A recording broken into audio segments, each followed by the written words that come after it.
It was 4 a.m. in the North Sea, and the water was black as oil. A small fishing trawler rocked in the swell, its deck crew straining against a cable that stretched into the dark. Somewhere beneath them, a mine was waiting. One wrong pull, and there would be nothing left to bury.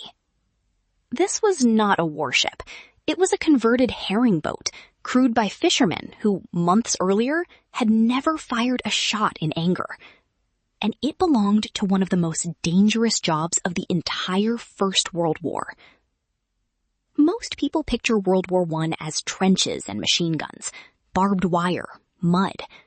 But out on the water, an invisible war was being fought, with a weapon that didn't care who touched it first. Naval mines. Floating steel spheres packed with explosives, anchored just beneath the surface, designed to detonate on contact with a ship's hull.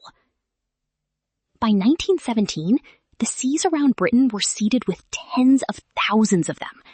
German U-boats laid mines in shipping lanes at night. Britain laid its own by the tens of thousands to trap German vessels. Nobody had a complete map of where they all were. Someone had to go find them. By hand. That job fell to the minesweepers, and most of them weren't professional sailors at all. The Royal Navy simply didn't have enough ships to sweep every mined lane in the North Sea, so it requisitioned what it could get, civilian fishing trawlers, along with the fishermen who already knew how to work them. Overnight, herring skippers from ports like Grimsby and Hull became naval crew, pulling not nets, but explosives up from the deep. The historian E. Keble Chatterton, who documented the Royal Navy's auxiliary patrol in close detail, described these trawlermen as ordinary men, doing a job that demanded extraordinary nerve, week after week, with almost no recognition. Why would anyone accept a job like that? For many, it wasn't really a choice. Their boats had been taken either way. The only question left was whether they would work them for the Navy or watch someone else do it. Here is what the job actually looked like. 2 trawlers worked in a pair, dragging a long cable, called a sweep, between them. The cable had cutting teeth designed to snag a mine's anchor chain. When the cable caught one, the mine would pop up to the surface, bobbing like a grotesque metal buoy. Then came the part no manual could fully prepare a man for. A crew member had to row out in a small boat, get close enough to touch the mine, and either detonate it safely from a distance, or if that wasn't possible, disarm it by hand. Picture that for a moment. A wooden rowboat, a steel sphere, loaded with enough explosive, a spark, a single miscalculation could be the last motion he ever made.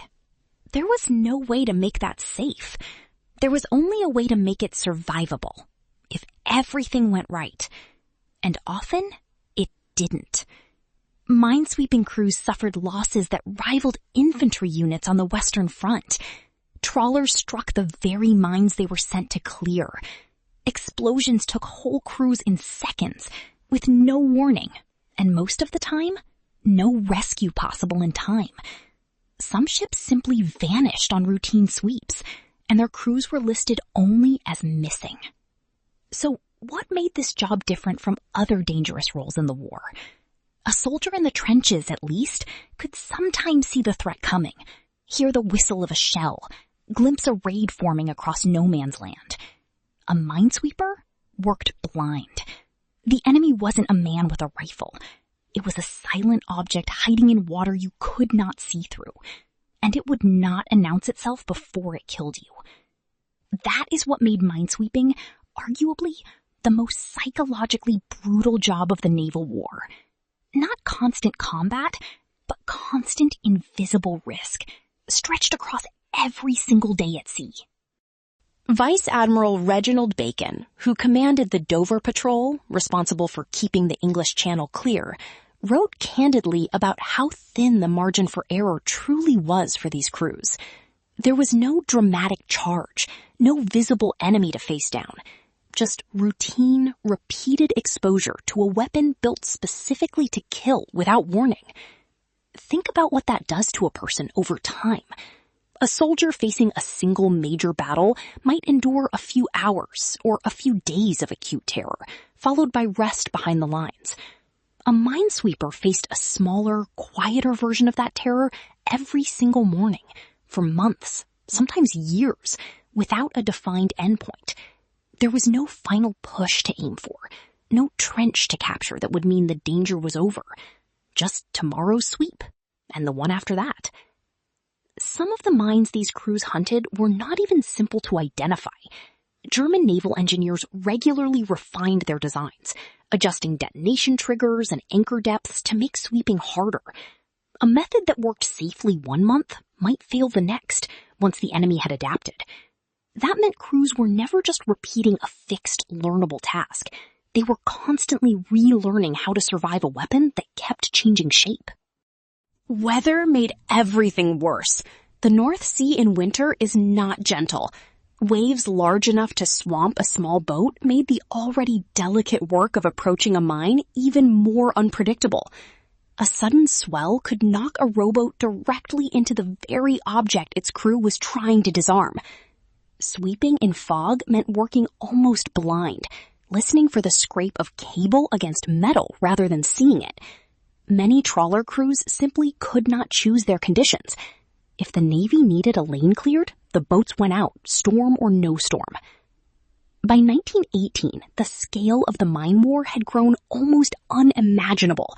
In one of the largest mining operations in naval history, the North Sea Mine Barrage, American and British forces laid over 70,000 mines across a stretch of ocean between Scotland and Norway, trying to seal U-boats inside the North Sea entirely. It was a barrier built from the very weapon that was killing sweepers by the dozen. Clearing a field like that wasn't a one-time task. It was a job that would stretch on for years after the war officially ended, because peace on paper did not mean the mines stopped floating. The scale of the barrage meant the mines were not evenly spaced or predictably laid out either. Some sat just below the surface, meant to catch a submarine on its way up for air. Others sat deeper, timed to catch a hull passing through at cruising depth. A single mine barrage could contain layers of different depths and different trigger sensitivities stacked on top of one another, which meant sweeping it wasn't a matter of clearing one simple line. It was a matter of clearing an entire underwater maze, one careful pass at a time, never fully certain what the next pass would reveal. So here is what actually happened, over and over in ports across Britain during those years. A trawler crew would head out at dawn, into water they had fished peacefully just a season before. They would work 12, 14 hours, hauling cable, spotting mines, rowing toward death with a wrench in hand. And then, if the day went well, they would come home. Quietly. No parade, no headline. Just another shift completed, and another one waiting tomorrow. Here is the twist most people never expect. The war's most dangerous naval job wasn't reserved for the Navy's most experienced officers or its most decorated commanders. It was handed, almost by necessity, to fishermen. Civilians with no formal combat training, thrown into a role where a single mistake meant instant death, simply because they already knew how to handle a boat and a net. The men steering the most lethal missions of the naval war were just months earlier hauling in cod off the coast of Yorkshire. That fact says something about how total the First World War really was.